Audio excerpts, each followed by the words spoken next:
kusemezana na mtangazaji wa kupigiwa mfano ambaye anawajibikia Azam TV. Siku ya leo na mtanange kati ya Gor Mahia na wana Pwani, vijana ambao wanajulikana kama Bandari FC. Ni mchezo ambao utafana zaidi. Awali ya yote ningependa kujua inakuaje mjomba? Nipo fresh, nashukuru sana. Habari hizo mnafanya kazi nzuri. Ndiyo. Na mzidi kuifanya, manake ni injili moja ambayo tunaihubiri na siku zote ukiifanya na mimi niifanye, basi mwisho wa siku ni football yetu ina grow. Kwa hiyo ni mechi nzuri leo hii kwenye uwanja wa Kasarani. Wapo nyumbani Kogalo dhidi ya Al Bandar. Ni mechi yenye maamuzi makubwa kutokana na timu zote mbili, lakini pakubwa zaidi pressure ipo kwa Kogalo. Manake tayari shemeji alipoteza jana. Kwa hiyo leo anahitaji kufungua mwanya wa alama 3. Akipata 3 leo basi zinakuwa mwanya wa alama 5. Na kwenye harakati hiyo lazima aende dabi akiwa na matokeo chanya.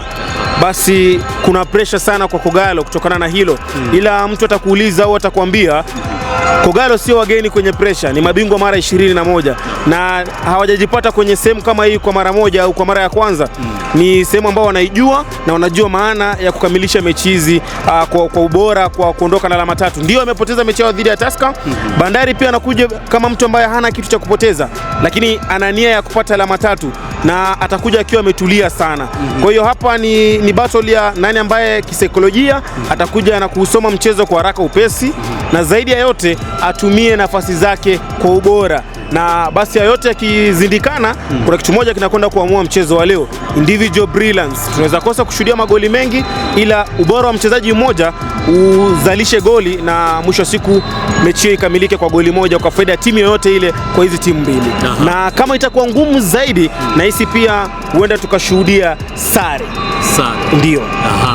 Ukiangalia vizuri unapata kama Gor Mahia wanajinasibisha kwenye jedwali la ligi kuu nchini Kenya. Inamaanisha kuwa Gor Mahia wakati huu wako na alama 57, wanafuatwa unyo kwa unyo na AFC Leopards na alama 55. Kwa hiyo wameachana tu na alama kama 2 hivi. Ukiangalia vizuri mchezo wa leo uko na tension wa aina gani?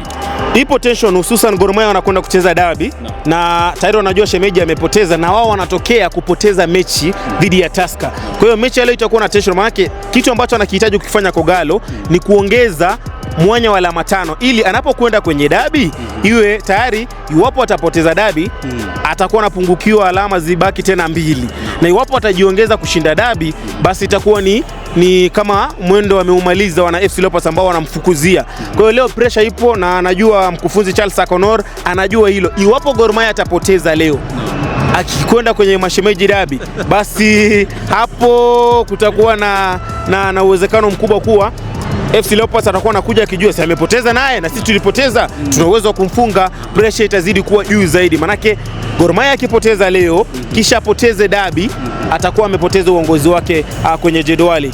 Ni timu ambayo inajua kucheza kwa wakati wa pressure, ni timu ambayo pia inataka kupata ubingwa msimu huu, manake msimu uliopita hawakuupata, na wakikosa msimu huu watakosa mashindano ya klabu bingwa. Ni kitu ambacho hakijazoeleka na Kogalo. Kwa hiyo leo ni mchezo mgumu. Al Bandari ni timu nzuri, ni timu ambayo sio wageni kumfunga Kogalo, wamemfunga kule Mbaraki. Kwa hiyo leo si eti kwamba ni kitu kigumu, na kumbuka Julian Met, mkufunzi wa Tusker, alinongonezea watu baada ya kushinda mechi ile kwamba I have shown you how to beat Kogalo. So huenda tukaona maamuzi makubwa, lakini kimbinu zaidi tactically atakayetumia nafasi zake vizuri na pia atakaye kuwa na ubora wa kufika eneo la mpinzani na pia kuwa very sharp atakuwa na nafasi. Ila sioni mechi kuwa ya magoli mengi, ni mechi ya magoli machache.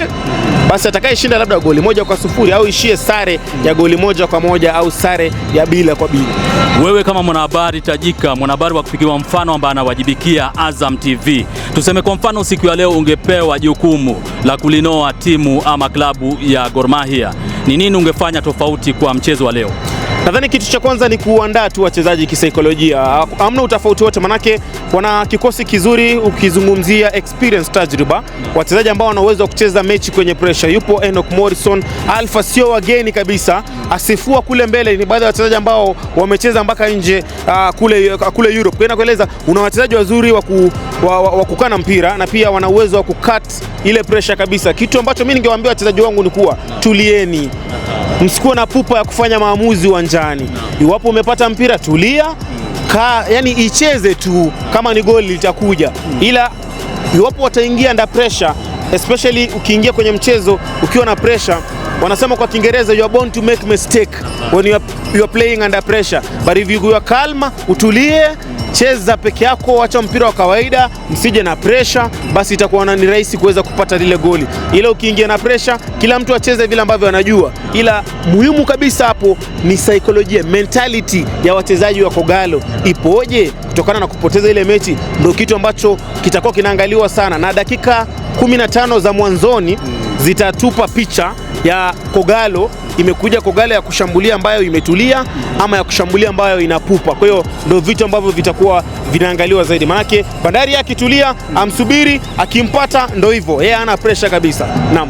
Mbali na mchezo wa leo, katika zile harakati za kunja jamvi, ningependa kujua kwa mtazamo wako, unaangaliaje ligi nchini Kenya? Kwa maana jana kulikuwa na kivumbi na jasho katika uwanja wa Nyayo, kwa maana FC Leopards walipata kichapo cha 0-3 na klabu ya Police FC. Kwa maana watu walikuwa wanatarajia FC Leopards wangefanya makuu ndio angalau wamalize hiyo gepu kati yao na Gor Mahia.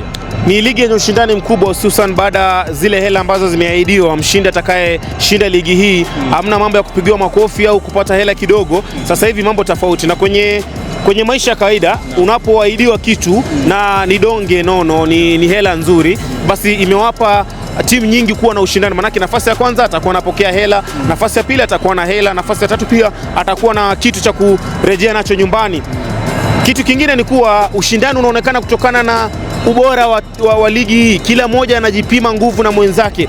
Unapoona Polisi anashinda dhidi ya AC Leopards, kitu ambacho hamna yeyote ambaye alikuwa anakitarajia, inakueleza ligi hii sio ligi ya mchache. Leo nimetokea pale sehemu ya kule juu, tayari Posta Rangers amelishwa matatu na APS Bomet, na inakueleza hamna ambaye utamsema leo ni mchache. Ukipata naye basi kila mtu ni mkubwa.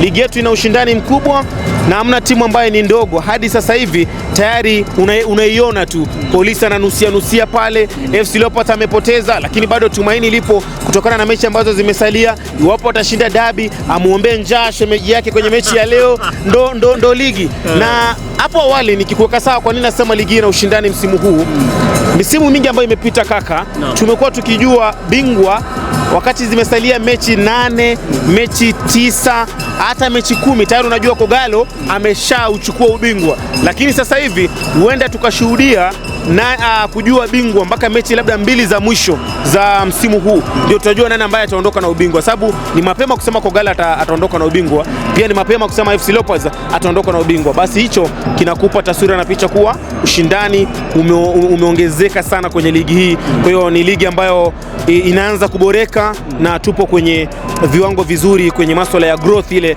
in terms of football kabisa. Ili ni kuachie uende upige mishe zako za hapa na pale, labda unaweza taja zile pembejeo ambazo wanaweka kuhakikisha kuwa mashabiki wamefika uwanjani na kushabikia vilabu vyao?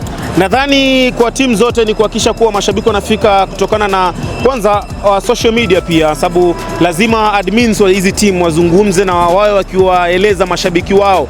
Kando na hilo, nahisi kuwa mashabiki wenyewe pia wanafika uwanjani kutokana na ile ari kuwa timu yetu ina uwezo wa kuondoka na ubingwa. Na tayari mashabiki, unapozungumzia mashabiki, ligi hii imekuwa pia kutokana na uwezo au uwezekano wa mashabiki kuwepo. Manake tayari tunaona idadi kubwa ya mashabiki wanajitokeza uwanjani, sio tu Kogalo, AFC Leopards, Shabana, APS Bomet nimeona kule juu kumekuwa na mashabiki. Basi inakupa picha tofauti na taswira kuwa ligi inakuwa, mashabiki wanafika, na ndio kitu kizuri. Manake mchezo wa soka utamu wake ni basi kuwe na wachezaji 22 uwanjani, lakini pia kuwe na mashabiki ambao wanaipa shime timu zao, wanahakisha pia wanafika uwanjani kwa mbwembwe zao. Basi ndio utamu wa football. Sasa nimeshukuru sana. Nashukuru sana kaka. Kila laheri.